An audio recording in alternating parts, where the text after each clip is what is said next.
हमारे प्यारे नेता पारस साहब जिंदाबाद जिंदाबाद जिंदाबाद जिंदाबाद जिंदाबाद जिंदाबाद।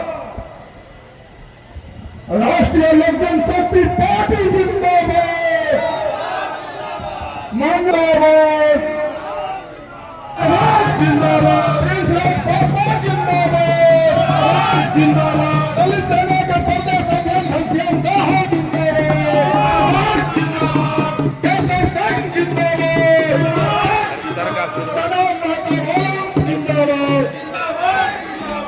बहुत बहुत धन्यवाद रणधीर जी, आप अपने समर्थकों के।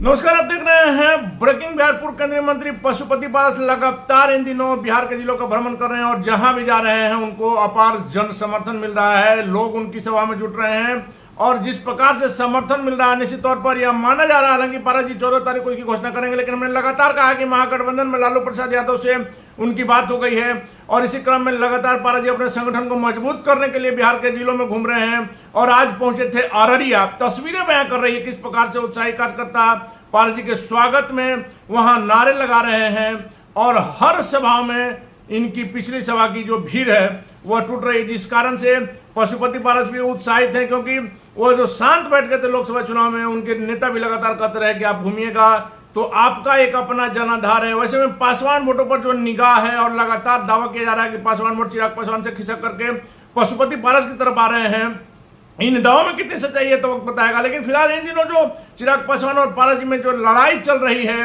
वो राजनीतिक विरासत से हट करके संपत्ति की लड़ाई हो गई है। और आपने देखा पिछले दिनों से जो लगातार खगड़िया में उनकी जो बड़ी मां चिराग पासवान की बड़ी मां स्वर्गीय रामविलास पासवान की पहली पत्नी राजकुमारी देवी का जो बयान आया, पहले लगा कि चिराग पासवान दोषी हैं, फिर लगा कि पारस जी दोषी हैं और बयान वो दे रही हैं या दिलवाया जा रहा है, यह तो अलग बात है। लेकिन इतना तय है कि जो राजनीतिक जो विरासत की लड़ाई थी अब पारिवारिक संपत्ति के बंटवारे पर बात आ गई है और लगातार पारस जी के गुट के द्वारा यह आरोप लगाया जा रहा है कि चिराग पासवान पशुपति पारस की लोकप्रियता से घबराए हुए हैं। खगड़िया की अलौली सीट पर भी बवाल मचा हुआ है। लेकिन इतना तय है कि इन दिनों जिस प्रकार से पारस जी को लोगों का समर्थन मिल रहा है, आने वाले समय में उनकी क्या भूमिका होगी देखने वाली बात होगी। लेकिन आज अररिया में उनके वक्ताओं के निशाने पर चिराग पासवान रहे। आप सुनिए उनके वक्ता क्या कर रहे हैं और किस प्रकार से उनकी सभा में भीड़ उमड़ी है, यह भी आपको दिखाते हैं। हमारे बहुत ही जुझारू उर्जामान आकाश से ऊंची है जिसकी शान, मेरा भारत देश महान युवाओं के नेता प्रिंस पासवान को पुनः एक बार लोग साथियों को ताली बजा स्वागत कर दीजिए। तो बहुत बहुत धन्यवाद साथियों। अब मैं आप लोगों का विशेष टाइम लेते हुए नहीं लूंगा, थोड़ा सा भी जो है यूट्यूब फेसबुक का समय है, सोशल मीडिया का युग चल रहा है। आप कुछ रोज पहले चिराग पासवान जी के द्वारा जब देखा कि बिहार के पासवान बिहार के पार्टी के कार्यकर्ता हमसे खिसक रहा है, तो एक साजिश रचकर एक मीडिया को पटना से बुलाकर वीडियो बनाकर उन्होंने वायरल करने का काम किया कि श्रद्धेय रामविलास पासवान जी के पहले की जो पत्नी थी, आदरणीय बड़े साहब रामविलास पासवान जी की दो पत्नी, एक राजकुमारी देवी जो पासवान समाज की बेटी थी और दूसरा रीना शर्मा जो पंडित समाज की बेटी है। तो ये चिराग पासवान के चलते और उनकी नवेली मां के चलते पहले हमारे जो राजमाता थे राजकुमारी देवी पासवान समाज की बेटी, उन्हें छोड़कर सारा सुख सुविधा पंजाब शर्मा को देने में चिराग पासवान लगे हुए थे, आज भी हैं और कहते हैं कि जो है हमारी मां को कोई नहीं देखता है। पारस बाबू उनके परिवार के लोग घर से निकाल दिए हैं। साथियों, हमारी राजमाता राजकुमारी देवी पासवान का उम्र 75 से 80 साल के बीच है और अलौली खगड़िया में 15-20 रूम का मकान है। नीचा में जो है 6-7 रूम है, बाकी हम गए हैं वहां सब कार्यक्रम में गए हैं। ऊपर मकान है तो वृद्ध आदमी ऊपर कैसे जाएंगे? वहाँ जो है चुनाव की समय है, बिहार भर में समय देना है। तो पारस बाबू और रामचंद्र बाबू के परिवार अलेली में रहते थे।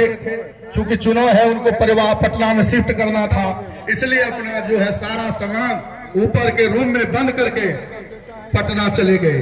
और चिराग पासवान को उनके जो है कुछ लोग हैं जो वहां से टिकट चाहते हैं कि हम को टिकट मिले, वह भी क्षेत्र सुरक्षित है।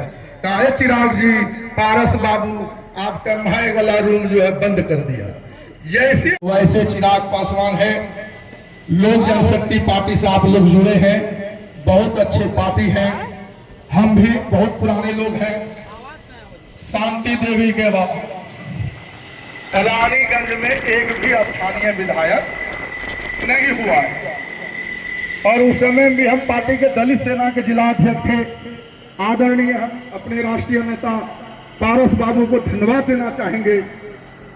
बहुत सारे लोग, पैसा वाला लोग टिकट लेने के लिए पटना गए थे, लेकिन हमने पारस बाबू को पैर पकड़ कर कहा कि साहब, अशोक पासवान पार्टी के समर्पित कार्यकर्ता है, हमारा दलित सेना कार्यकर्ता है, आज वो हमारे बीच नहीं है। आज अशोक पासवान का कमी काफी खल रहा है, लेकिन साथियों अशोक भी चले गए। हमारे दूसरे अशोक जी, रणधीर जी बहुत ताकतवर साथी सब है, लेकिन साथी कोई चला जाता है, उनका बिछड़ने का काफी दुख होता है। तो साथियों उस समय में पारस बाबू से पैर पकड़ कर, हम अशोक पासवान गरीब आदमी था, उनको हम किसी विधानसभा में टिकट दिलाने का काम, पैसा भी दिलाने का काम किए थे। आप लोग उनको भी जिताना चाहते थे, किसी कारणवश 3-4 हजार वोट से हार गए। आज भी हम अपने नेता को कहे कि रानीगंज वासी से जितने लोगों से संपर्क किया है, वह जो है ये रानीगंज विधानसभा गिरवी लगा हुआ है। कभी फारबिसगंज के लोग, तो कभी नरपतगंज के लोग, तो कभी दूसरा विधानसभा के लोग यहाँ आते हैं।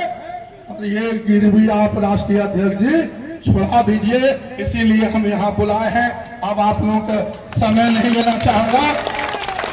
साथियों, क्या रानीगंज विधानसभा वासी ये गिरवी छोड़ाना चाहते हैं? आप चाहते हैं कि रानीगंज का स्थानीय कार्यकर्ता पार्टी सुन ले? एक बार जोरदार ताली बजाकर स्वागत कर दिए। बहुत बहुत